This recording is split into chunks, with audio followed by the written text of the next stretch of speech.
su-aalaha ugu badan ee isweydiinta le waxa weeyaan soomaali dadka khilaaf badan baa wada noole maxaa iyada ku dhacay dad diimo kala gedisan haysta qowmiyado kala gedisan ah afaf kala gedisan leh taariikho kala gedisan soo noolaada ama soo lahaa oo tiro badan dunida u suurtagalta inay wada noolaadaan iyagoo iyagu loo tilmaamaya inay intan leeyihiin maxaa keensaday haddana inay sidan u kala durkaan oo kala fogaadaan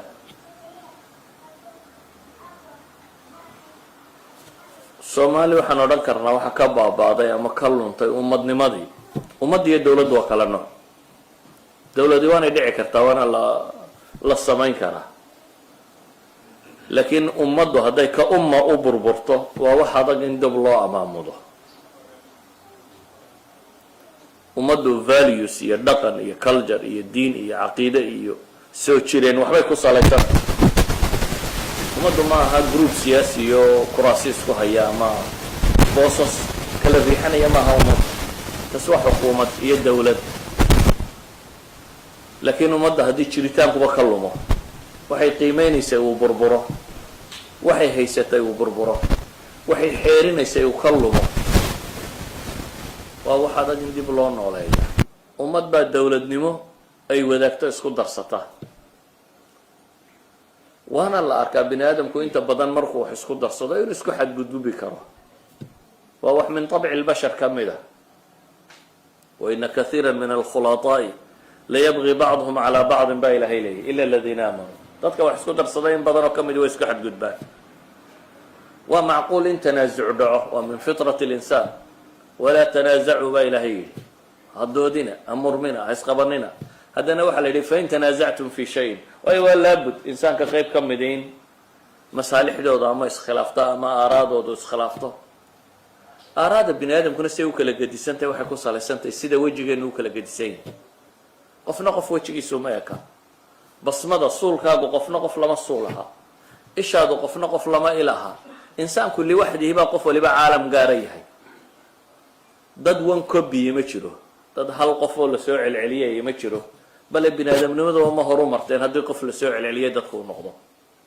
diversitygu dadku inuu kala gedisnaado ilaahay subxaana wa tacaala min khalqihi bay ka mid tahay tanaasucu iyo kala aragti gedisnaantu iyo muranku wuu dhici karaya waxaan odhan karaa waktigan dambe waxaynu gaar ku nahay ma aha kala gedisnaanta ma aha in masaalixdeenu iskhilaafto ma aha in siyaasiyiinteenu kala aragti yihiin ma aha in deegaanadeenu kala gedisan yihiin ma aha taata keentay inaynu iskhilaafno ta mushkiladahi waxa weeyaan kaasi waa wax naajaro loo nolosha laga filayay solution baynu garan weynay dhibtu markay dhacdo sida loo xalilo caalamka dhib ka badan tayna martaa soo martay dhib ka badan baa dhacda laakiin cid kastoo bini aadam ka mida way solve garaysataa dhibtiisa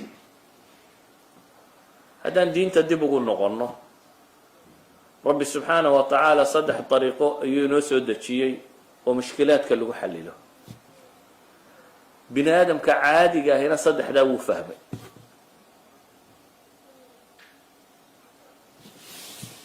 dadku markaa dhibi dhex marto haddii la rabo reconciliation inay dib isugu yimaadaan inay dib wax u wada wadaagaan inay wax wada yeeshaan 3 hal mid unbaa dhacda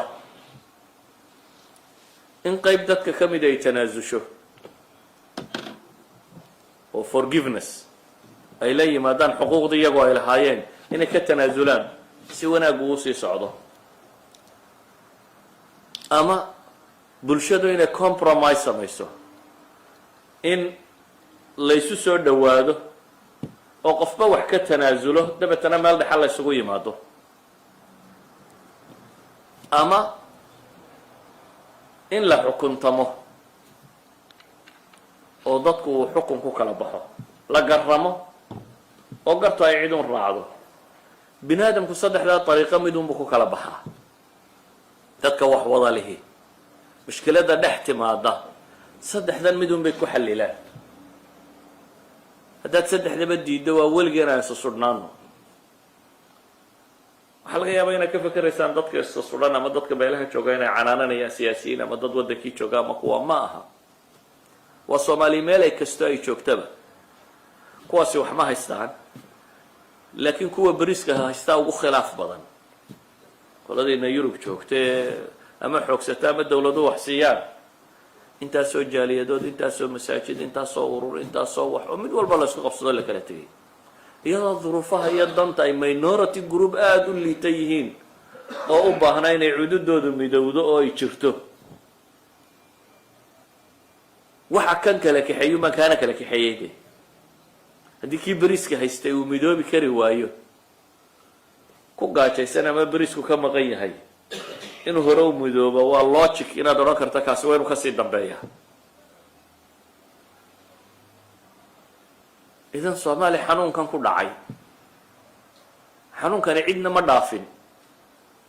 aqoon-yahan, waxgarad, caaqil, suldaan, caalim, wadaad, waxoo dhami way is hayaan. soomaali meelaan muranku ka taagnayn arki maysa. wax sidii macquulkaa u fakerayaa wuu yaraaday.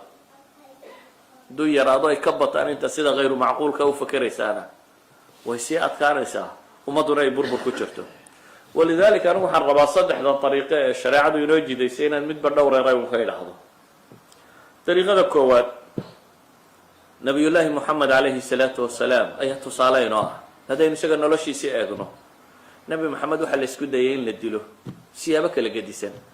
si badheedha in loo dilo, si dhakrin iyo khiyaama in loo dilo, in la sumeeyo, in la sixro, waxaas oo dhan oo dil ku saabsan baa la isku wada dayay. waa maxay jawaabtu ka bixiyey? waxay naqaanaa nabiga calayhi salaatu wasalaam maka in loogu heshiiyey in quraysh oo dham isugu tagto qabaa'ilka quraysheed oo la dilo. wuxuu go-aansaday inuu ka hijroodo ka baxo. laguma dayna waa la ceydhsaday oo maka markuu ka baxayay si dhuumashuu kaga baxay, god buu galay, buuraley buu ku raadgatay, xeeb buu maray, waddadii la mari jiray caadiga ahayd buu ka baxay. intaasoo maalmood buu sii socday, kadib buu madiine tegay. qoraysh waxay goonsatay xayan aw mayita, geeriya nololkii lagu soo qabtaba 100 halaadoo geel casasa inay ka bixiso.